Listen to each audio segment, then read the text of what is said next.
Greetings, TESOL members. My name is Debra Suarez, and I serve as the current president of TESOL International Association. I'm thrilled to have this opportunity to do this video chat series with TESOL's new Executive Director, Danielle Staudt. Hi, Danielle. Hi, Deborah. Thank you so much. This is a great idea. Well, and thank you so much for taking the time to be here to speak directly to TESOL members.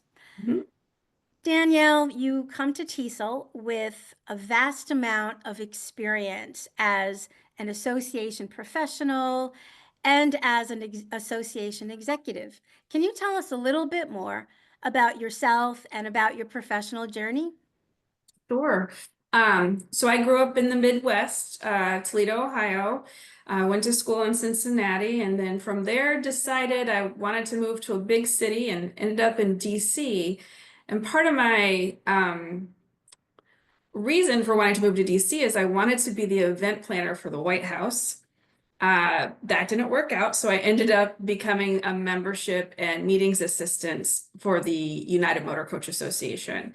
And it just was a great experience. I was there for 5 years and worked my way up to I think director of membership and marketing or something like that. And it was what I love about it is when you're working in an association, regardless of the role you're playing, you're bringing together a group of people to achieve a goal. And in an association's case, it's about what is helping your members.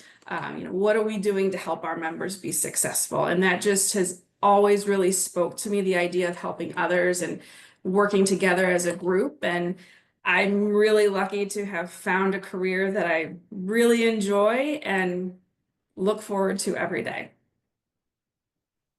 Well, that's great. And I think you'll find that TESOL members are very passionate about our mission. So thank you for coming to support us and what we are passionate about. So you've shared how, what drew you to association management, and you shared about your journey. What would you say keeps you passionate on an ongoing basis as an association professional? What keeps you passionate ongoing? I think it's being able to see the progress that we've made. In my last position, I was there for 10 years, and my previous organization is much more welcoming, it's inclusive, it's, um, you know, we work hard to solve issues for our membership. And when I started, it was a much quieter organization. We had a meeting, we had a journal, and a lot of things were decentralized, so it didn't involve staff. And being able to look back at like my first few months at PAA versus where I was when I left is so rewarding. And it doesn't have to be a 10-year timeline. It can be a couple months, but that, being able to see a forward motion and seeing that we are accomplishing the things we set out to. That's great. That is very similar, I think, to when you're in the classroom. And what really continues motivating you and keeping you engaged is seeing the progress that your students make every day. So it's very similar. Yeah. Well, so can you tell us, you started to talk a little bit about some of your successes in your previous association experience.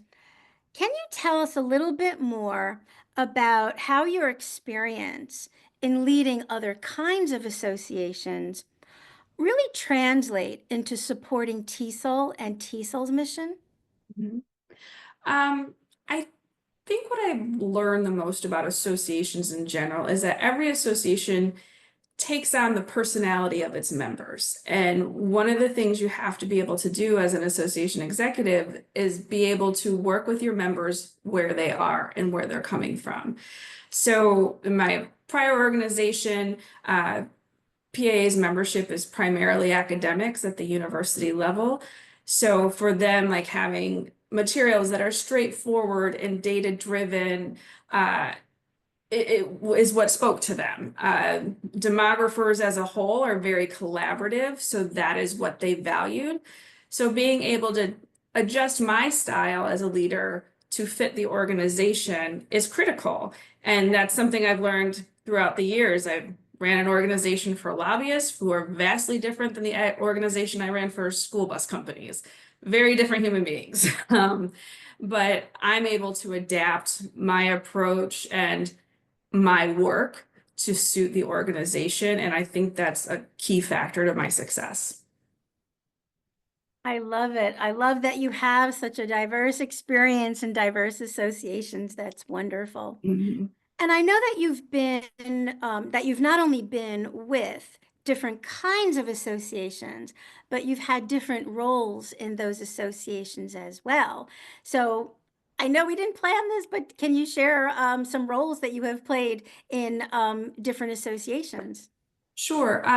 So I mostly came up through the membership, marketing, and meetings side of association management. My first job, I helped put on our annual meeting for the United Motor Coach Association, which included 2,000 attendees and an exhibit hall that had buses on it, literal buses, and engines and seats and all the things that you can think of that go along with a meeting. So having that experience and then moving to an organization like PAA where a meeting is our lifeblood, both financially and for the community. PAA is a lot more like TESOL where there's sessions that people go to and you want to foster networking. That is our main activity at PAA. So that meeting thread is my real consistent piece through every job I've had. Also marketing, membership, financial management, all of those fun operational things. But I think what I'm looking forward to bringing to TESOL is my expertise in meeting planning and convention development to make sure we have a meeting that works for as many members as possible. Great, thank you. I appreciate those examples, and I appreciate your sense of humor too. All which will be very helpful as we move forward. So Yep. thanks for sharing that. And I guess the last question for this video chat is, can you just share with us, based on your experiences from leading other associations, are there any lessons that you've learned that you would bring to TESOL? So lessons learned. I think the biggest lesson I've learned in working with, volunteer leadership or volunteers in general is to be open to what they have to say. Members are in the thick of it and know the field typically better than any staff person. And often will come to us with ideas as staff people, which, you can feel some sort of way about, of course, but what I have learned to do is to figure out what problem is this member trying to solve and understanding like, oh, okay, so this is what the issue is. This is their idea. Based on what I know about the organization, that might not work in its current iteration, but let's get to that problem we're trying to solve because people, especially people who are involved in their association, they just want to do good. They just want to be helpful and feel like they are contributing. And I think it's very important to nurture that feeling. So not every member idea is going to be a winning idea, but at the minimum, I think it's important to listen and to understand where they're coming from. Well, I know you'll have lots of opportunity to listen and chat with members virtually as well as in person at our upcoming TESOL conference in Long Beach. So I know members are looking forward to meeting you soon. But that was our last question. So we'll conclude this first video chat of our series.